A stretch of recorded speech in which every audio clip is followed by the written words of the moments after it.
Olá pessoal, vamos à 10ª aula do curso de Tecnologias Web. Conteúdo dessa aula nós vamos ver algumas regras do CSS. Então nós vamos ver regras de formatação de texto e plano de fundo.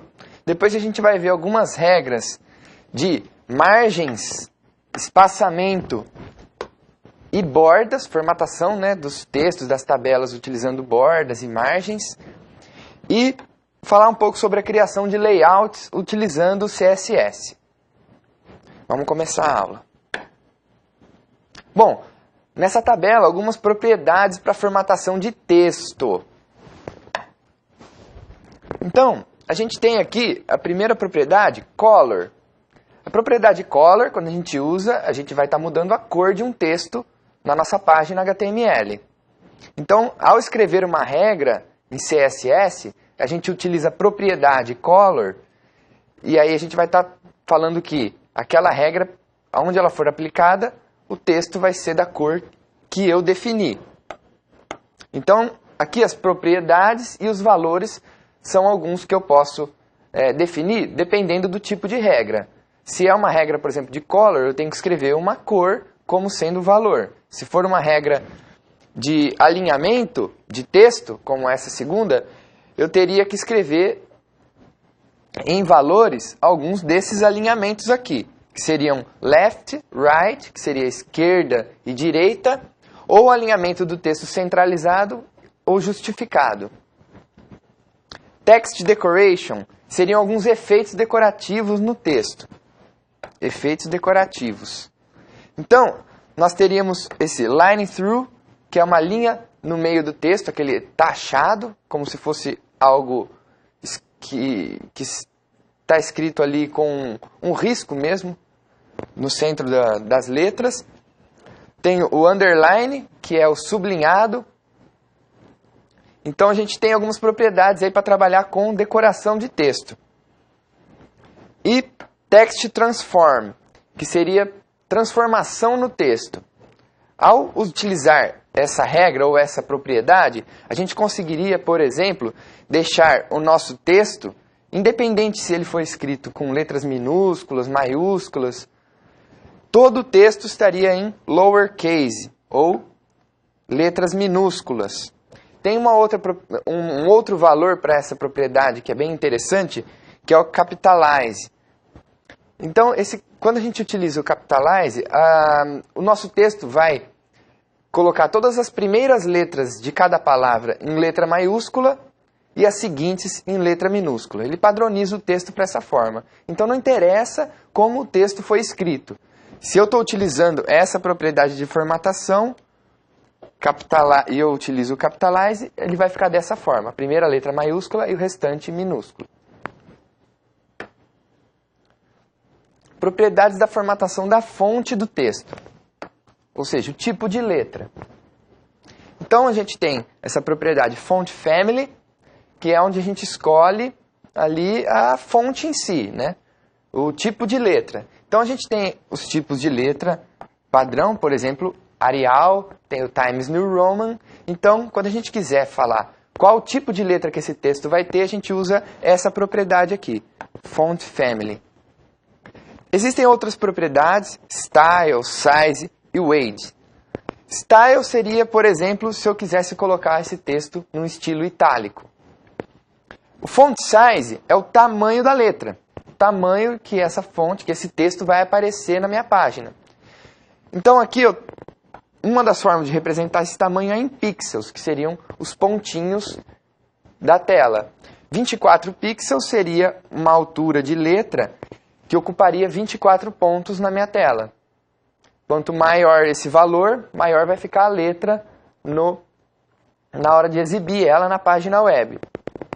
E o weight, que seria peso da fonte, se eu utilizar esse valor bold, eu vou estar tornando o meu texto um texto em negrito. Então eu estou falando que o peso dessas letras vai estar em negrito. Eu consigo definir valores numéricos também para peso, e aí conforme eu vou aumentando esses valores, o peso da letra vai aumentando, ou seja, ela vai ficando mais espessa. Vamos ver um exemplo da aplicação de formatação de fonte. Então aqui eu estou definindo que meus parágrafos, meus títulos H1 vão estar escritos com a letra Arial, em bold, tamanho 36 pixels, alinhamento centralizado, e a cor de fundo deste parágrafo ou deste título vai ser uma cor mais azulada. Por quê? Porque este tipo de definição de cor, a gente trabalha com R, G e B. Então eu dou um peso aqui de 2 números hexadecimais para R, 2 para G e 2 para B. No caso, o R, que é o vermelho, não tem peso nenhum. O G, que é o verde, também não tem peso. E o azul tem peso de 80. Então, provavelmente vai ser um fundo azulado. Como a gente está vendo aqui no resultado, esse fundo azulado. Eu coloquei a transformação desse texto aqui como uppercase, ou seja, esse texto ele vai estar todo escrito com letras maiúsculas. E a cor desse texto vai ser uma cor branca. O peso FF, ele é o maior peso que a gente tem na representação de cor. Então eu estou dando peso total para todas as cores e a soma de todas as cores resulta em branco. Se eu deixasse tudo zero aqui, seria uma cor preta. E o meu parágrafo P, eu estou falando que ele vai estar um alinhamento justificado e, principalmente, que a gente pode observar aqui, que a cor de fundo dele vai estar em cinza. Ou seja, eu estou dando o mesmo peso para todas as cores, só que não um peso total que deixaria essa cor branca e nem um peso mínimo que deixaria essa cor preta. Então, um meio termo, essa cor fica cinza. Aqui está o exemplo lá na página HTML, como que a gente utilizaria. A gente estaria escrevendo simplesmente o nosso texto. Então, aqui no H1, vocês podem observar que eu estou escrevendo o texto com a primeira letra maiúscula e o restante todo minúsculo. Mas como eu apliquei essa propriedade uppercase no meu texto, qual que é a exibição dela na página web? Tudo com letra maiúscula. O parágrafo, é apenas o escrito aqui do parágrafo, eu não transformei ele para maiúsculo nem minúsculo, mas a gente pode observar a cor de fundo em cinza.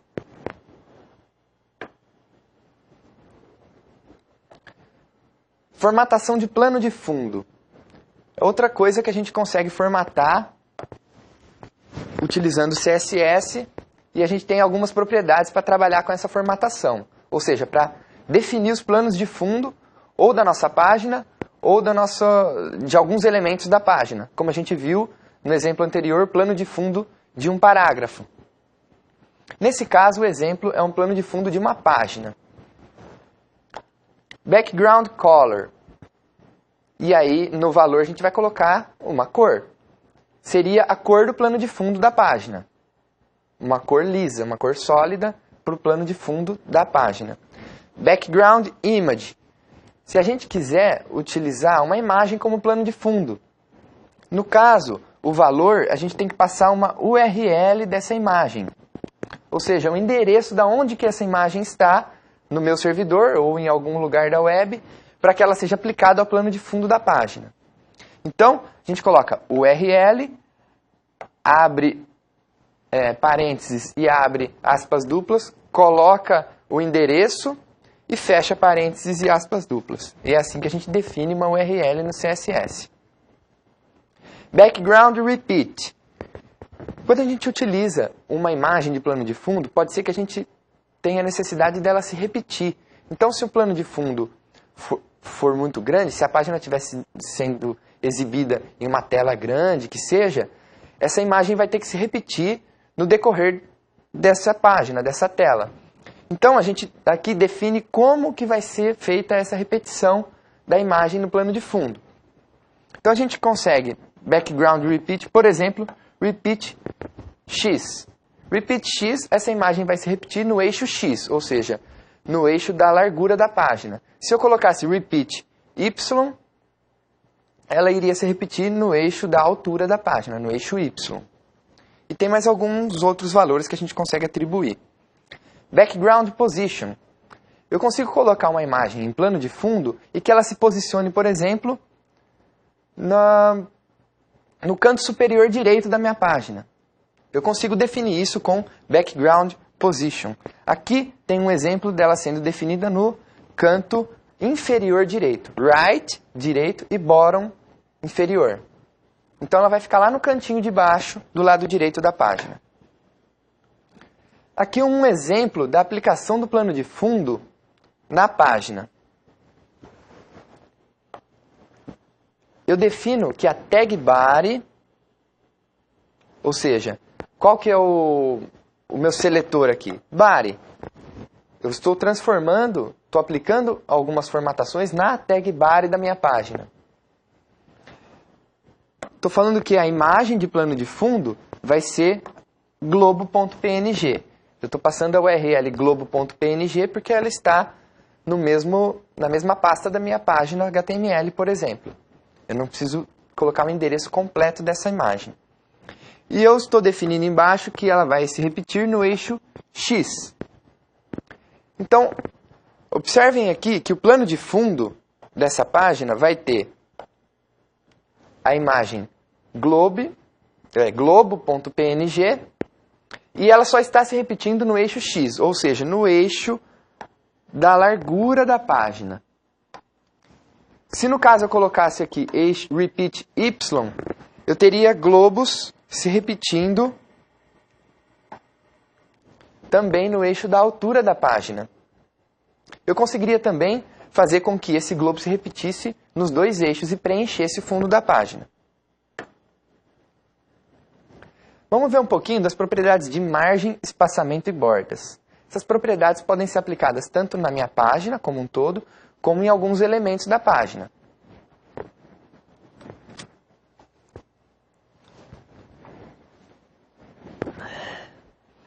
Bom, algumas propriedades são margin bottom, top, left e right. Então aqui eu estou definindo o quê? A margem de algum elemento, de algo que eu queira formatar.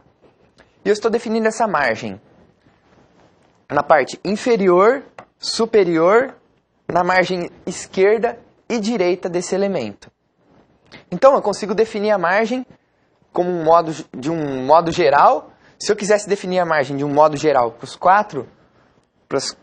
quatro lados, eu usaria só a margem. Se eu quisesse definir essa margem para um dos lados apenas, eu usaria uma dessas propriedades aqui. Como eu estou querendo mostrar todas as propriedades, a gente pode utilizar margens diferentes para cada lado de um elemento. E qual que é o valor que eu aplico aqui? Um valor numérico, um valor em pixels, por exemplo. Então aqui eu colocaria margem top, por exemplo, 10 px, 10 pixels. Então eu teria 10 pixels de margem nesse elemento que eu estou aplicando essa formatação. Propriedades de espaçamento. Espaçamento é diferente de margem e a gente vai ver a diferença dos dois ali mais para frente.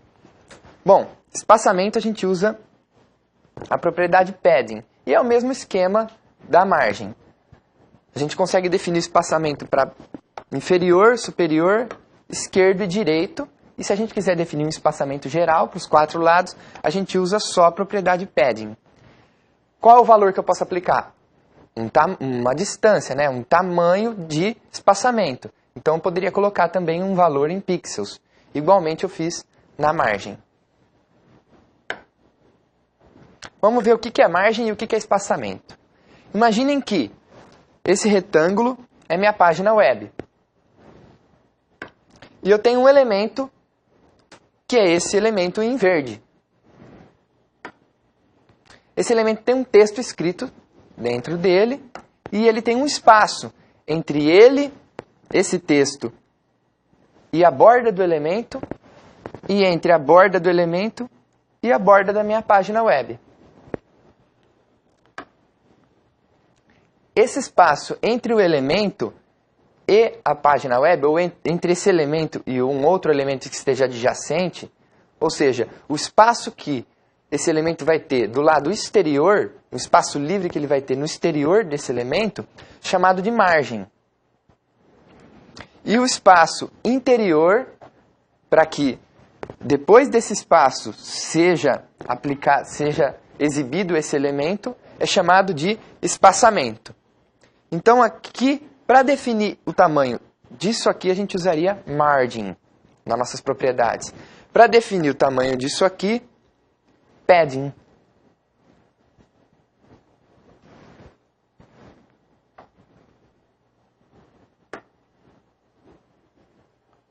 Vamos ver um pouquinho sobre as bordas. Como eu mostrei no exemplo anterior, vou até voltar.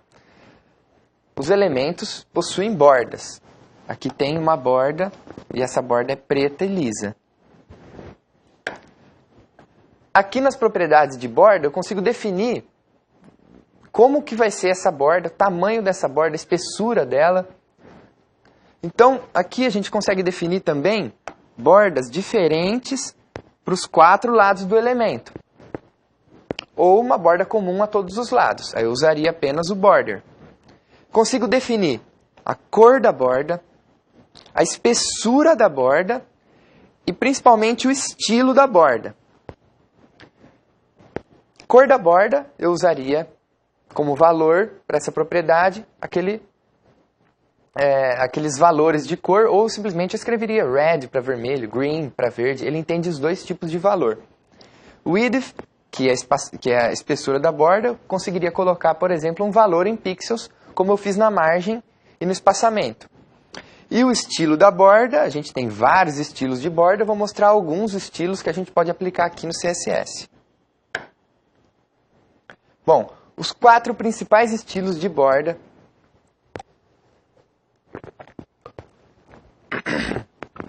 Os 4 principais estilos de borda são utilizados na formatação do CSS.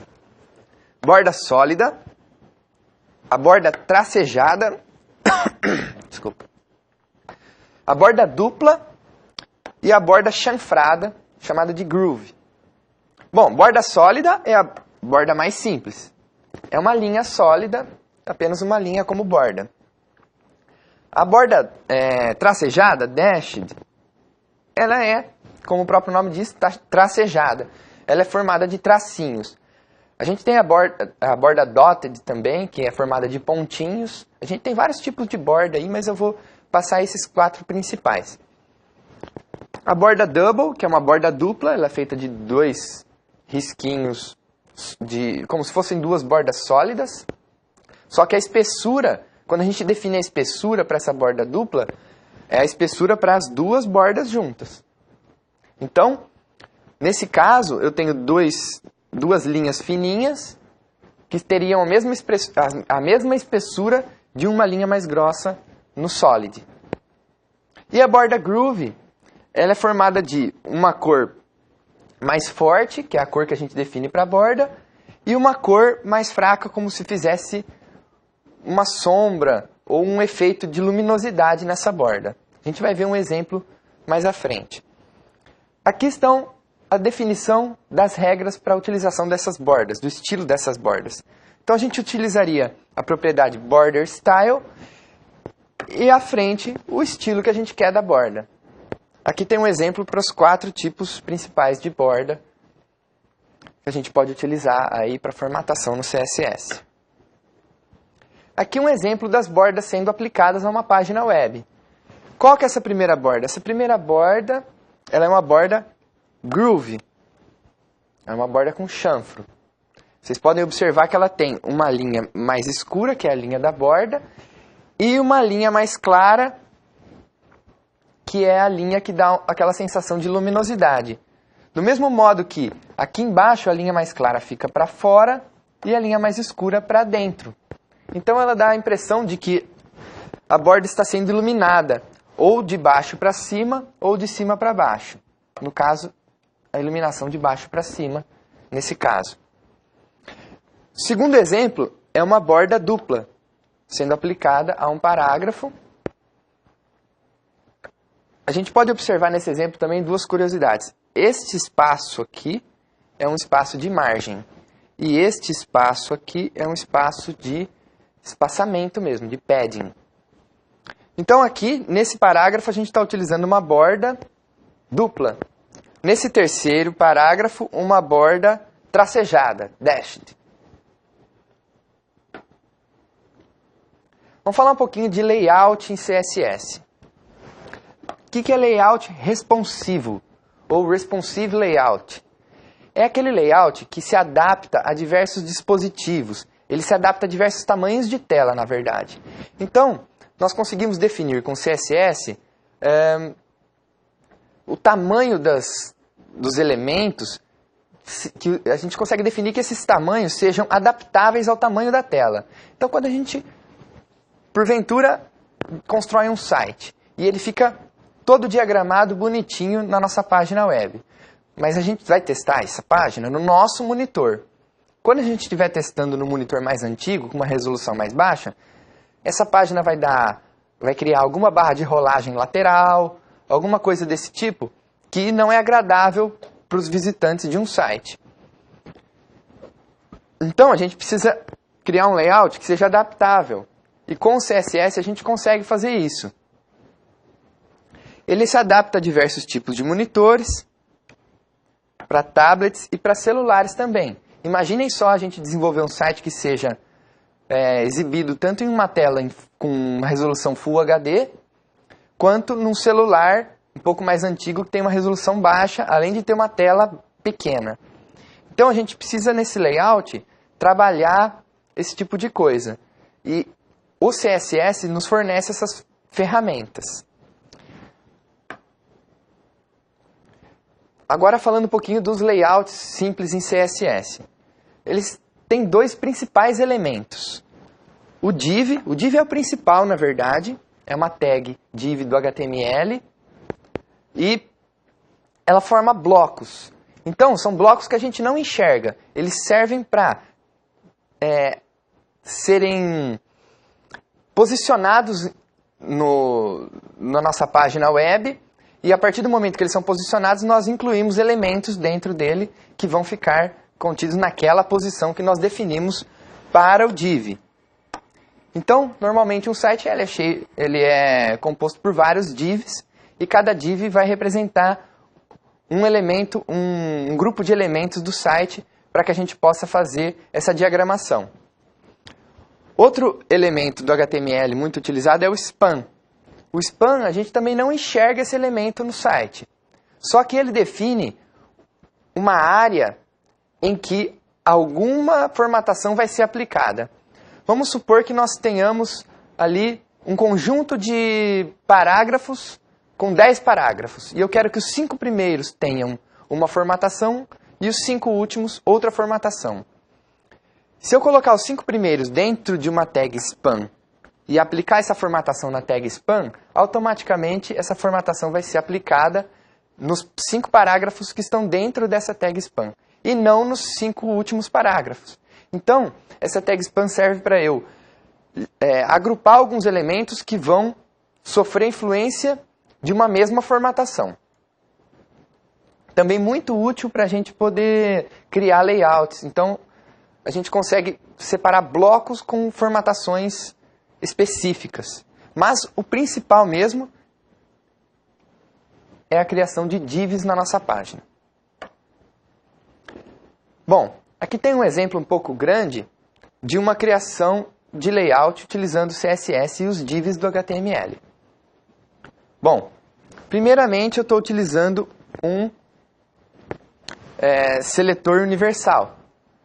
Esse seletor universal indica que as propriedades que estão definidas dentro desse seletor universal vão ser aplicadas a toda a minha página, a todos os elementos. Então eu estou definindo que todos os elementos da minha página vão ter a margem de 0 pixels, ou seja, não vão ter margem. E a fonte utilizada no meu site vai ser a fonte Verdana. Isso para o site inteiro, porque eu estou utilizando o seletor universal, que é o asterisco. Depois disso, eu vou utilizar alguns seletores, que são os seletores de ID. Por quê? Eu quero que essa formatação que eu estou definindo aqui seja aplicada a apenas um elemento. Cada elemento vai corresponder a uma fatia do site, e essa fatia apenas vai receber influência dessa formatação. Então, meu site vai ser dividido em cabeçalho, principal, menu, conteúdo e rodapé. Bom, cabeçalho vai ter uma cor de fundo definida e uma borda de tamanho 2 pixels, sólida e de uma cor definida também. Padding. O padding, para os 4 lados, vai ser de 10 pixels, ou seja, o espaçamento dela, o espaçamento interno para que esse elemento contenha seus textos e etc. E a cor desse texto também está definida. A mesma coisa eu faço para os outros elementos da minha página. Elementos do layout da minha página. Alguns eu defino algumas propriedades, outros eu defino outras. Então, a gente vai ver como que essa página é exibida.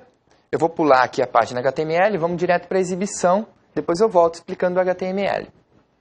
Então, a gente tem definido um cabeçalho, um menu,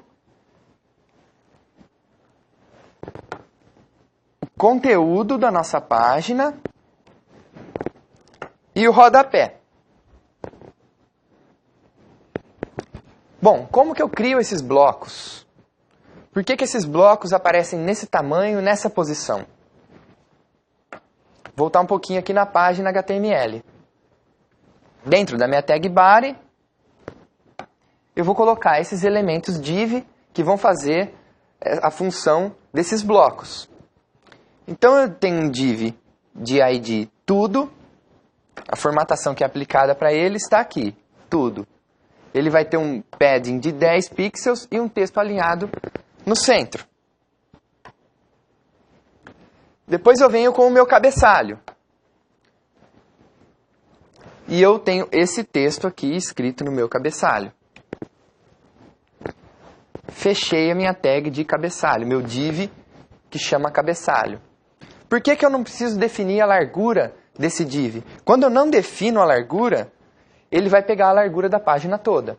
Então vocês podem observar que esse div aqui de cabeçalho, ele pega a largura da página toda. Assim como o rodapé. Depois vem a minha página principal, que é tudo aquilo que está abaixo do cabeçalho. É dividido em menu, conteúdo e só. Aí acabou o meu principal.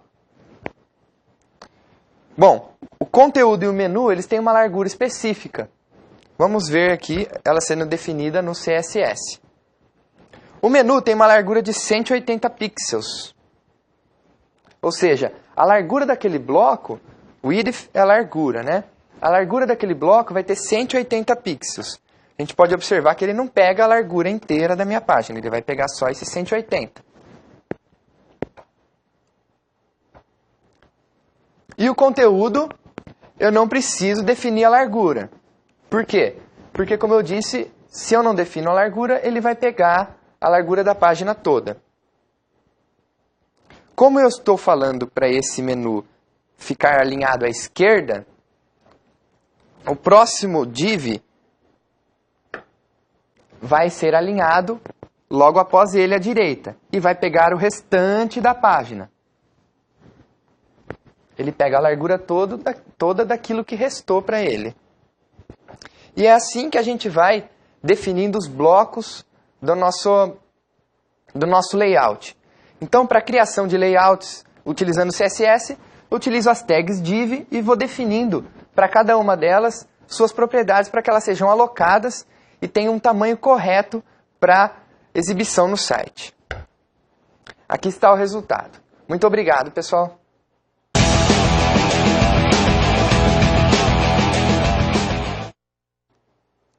Olá pessoal, vamos fazer as atividades da 10ª aula de Tecnologias Web.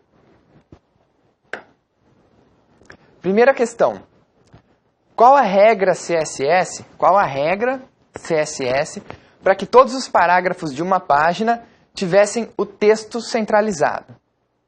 Qual que é a regra que define o alinhamento do texto? Tem uma regra lá que define que o alinhamento do texto seja para a esquerda, para a direita, centralizado ou justificado. Vamos ver qual que é. Para que todos os parágrafos, então, o seletor de tipo P de parágrafos. Para que todos os P's tenham um texto centralizado, eu utilizo essa regra aqui, text align, que é alinhamento de texto, center.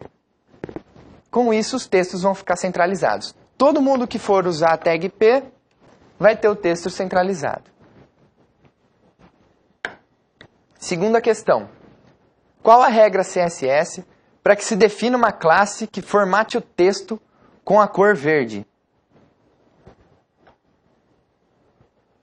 Bom, eu tenho que definir uma classe, então eu utilizo o ponto antes de um nome à minha escolha. Nesse caso, eu escolhi texto tracinho verde. Eu poderia colocar o nome que eu quisesse. E para definir a cor de um texto, a propriedade seria color, green. Eu poderia também utilizar aquele código de cores do RGB para definir a cor verde. Mas como eu queria um verde mais puro, um verde padrão, eu posso escrever a cor green, que o CSS entende também.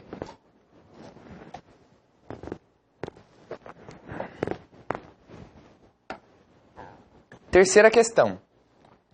Qual a regra para que se defina uma borda superior lisa e uma borda inferior tracejada em um elemento de ID EL? Vamos imaginar que eu tenho na minha página HTML um elemento que tem o ID chamado EL. E eu preciso de uma regra para que esse elemento tenha uma borda superior lisa e uma borda inferior tracejada. Lisa e tracejada. A borda lisa, a gente lembra que o estilo da borda é o solid. E a borda tracejada é o dashed. Então, eu tenho que usar um seletor de ID, porque eu quero que apenas esse elemento tenha as suas bordas formatadas. E o border top, que é a borda de cima, eu utilizo o style solid. E o border bottom, o dashed. Então a gente consegue fazer aí diferentes bordas em um mesmo elemento.